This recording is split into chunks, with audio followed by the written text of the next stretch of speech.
Hello guys, this is Asharam and in this video I'll discuss the solution of non-crossing lines on a circle problem. So let's see the problem statement. So in this problem you are given n points on the circumference of the circle and n is even. So now your task is to find the number of ways to connect these points such that no two connecting lines cross each other and every point is connected with exactly one point. Okay, so let's see some examples. So in the first example we have n equal to 4. So there are 4 points on the circle 1, 2, 3 and 4. Similarly 1, 2, 3 and 4. So now you can see that we can join 1 and 4 together, 1 and 4, and then we can join 2 and 3 together. And there is another way. So in this way we can join 1 and 2 together and 3 and 4 together. So now let's say you say that we can do it in another way also. There is one more way, so let me disprove that. So here 1 is 2 and okay wait, so we have 1, 2, 3, 4.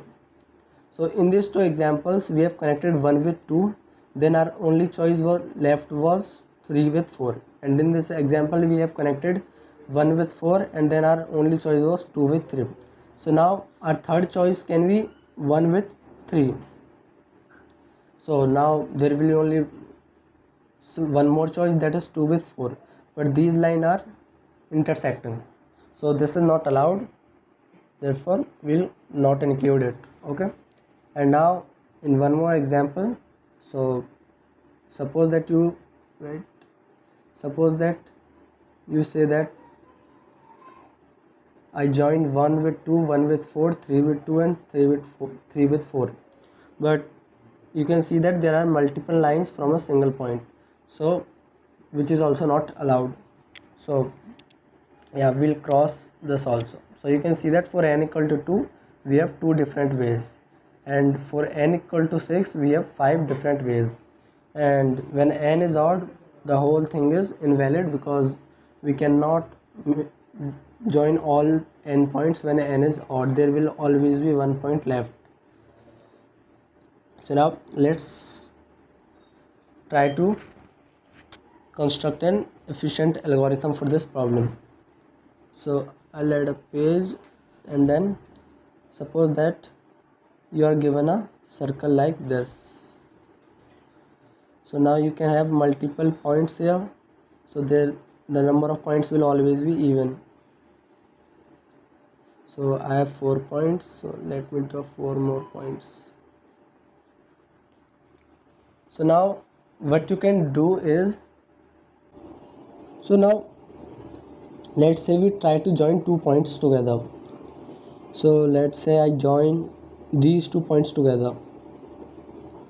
Okay, I have joined these 2 points together. Now okay, there is one more thing, that since we have n points, so we can have total of m equal to n by 2 lines, because 2 points will make one line and n points will make n by 2 lines. So now if we try to join, if we have joined these 2 points, so we have, by joining these points we have separated the whole circle into 2 parts, that is one part is this and one part is this. So because we cannot join one point from this part to this part, because it will always result in intersection of these lines, so this is not allowed. So we have divided our problem into 2 subparts, 2 parts. Okay, so now you can also say that, suppose that there is, okay, let me copy it. Okay, and we'll paste it here. So let me drag it here. So we'll erase it.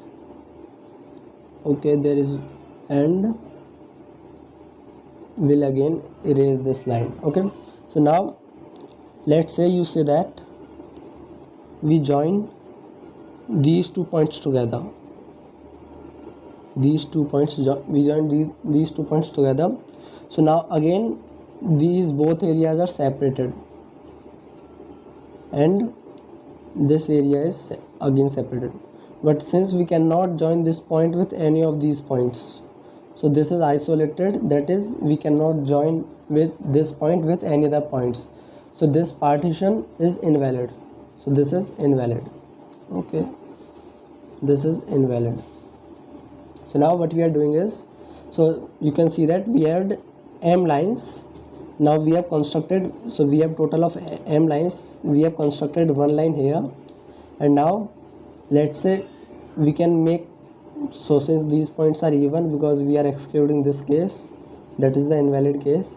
So suppose that we can make I lines here. So one line is here, and we can make I lines here, then we can make m minus I minus 1 lines here. So total number of ways to join the lines is, so let's say count m denotes, okay, let me use this color. So let's say count m denotes the number of ways to form m non-intersecting lines.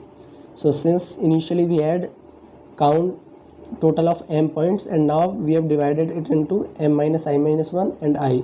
So we'll find the number of ways to join points in this part, that is count I, and we'll find the number of ways to join these points, that is to form m minus I minus 1 non-intersecting lines. So that is count m minus I minus 1.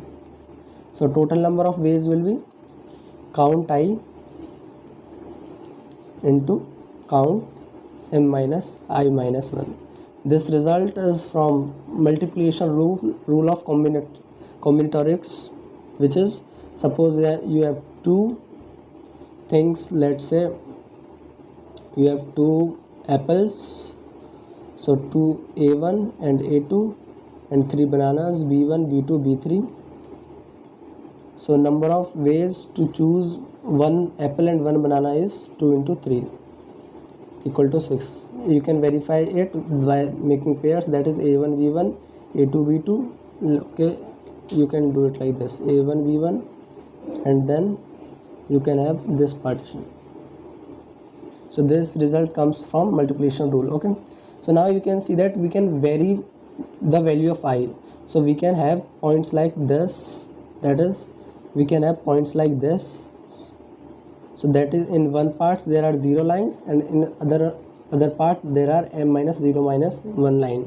So I will vary from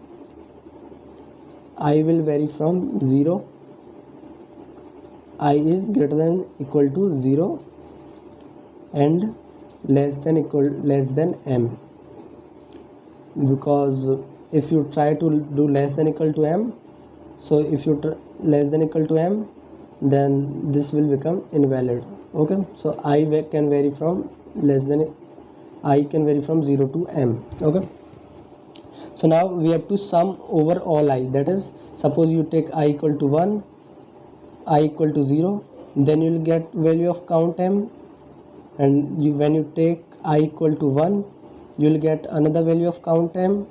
So that is, they all are different ways to generate, so to construct m non-intersecting lines. So we'll add all of them, count m till I equal to m minus 1, count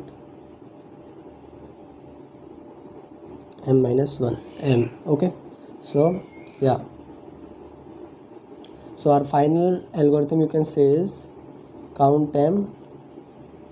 Okay, let me erase that.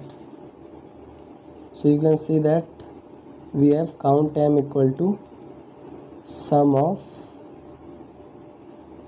I from 0 to m minus 1, count of I into count of m minus I minus 1. And now if I is 0, then there is only one way, because you can't do anything, so there it denotes only one way. So if I is 0, then count 0 is 1. Yeah, so this is our recursive relation. So if I equal to 0, then return this, else will return this formula, this recursive relation. Okay, so now let's say you try to do this for m equal to 4. Count 4. So now in first choice you have I equal to 0, so you are finding count 0 into count 3, and then you can have count 1 into count of 2, and then you can have count of 2 into count of 1. So you can see that we are repeating same problem, that is here we are computing count of 1, here we are computing count of 1, here we are computing count of 2, here we are computing count of 2. So there is overlapping of sub problems. So what you can do is we'll use an array. So we can use a 1D array dp of size n. So it will store all the values, all the function results of count. Okay, so it will, that is dpi is equal to count of I. So we don't need to compute these things again and again, we can directly use this result from our dp array. Okay, so now let's see the code for this problem, which is based on the template I used in previous dp problems. Okay, so I'll create an array dp of size 1001. You can have any other size also. So now in count, okay, let me erase this. So now if m is less than equal to 1, so if m is 1 or m is 0, then there is only one way. So we'll return dpm equal to 1, and if dpm is not minus 1, that is we have already computed the count m, then we'll simply return dp of m. Otherwise we'll compute using our recursive relation and then we'll return it. So let's try to run this. So we'll run it. So now plus, so okay, so you can run it for n equal to 4, it is giving 2, n equal to 6, it is giving 5, n equal to 3 is 0, n equal to 2 is 1. Okay, so as you can see this is working, and the time complexity of this algorithm is om square, om square, and space complexity is om. So this is time complexity and this is space complexity. So yeah, so that's it guys for now. Thank you very much.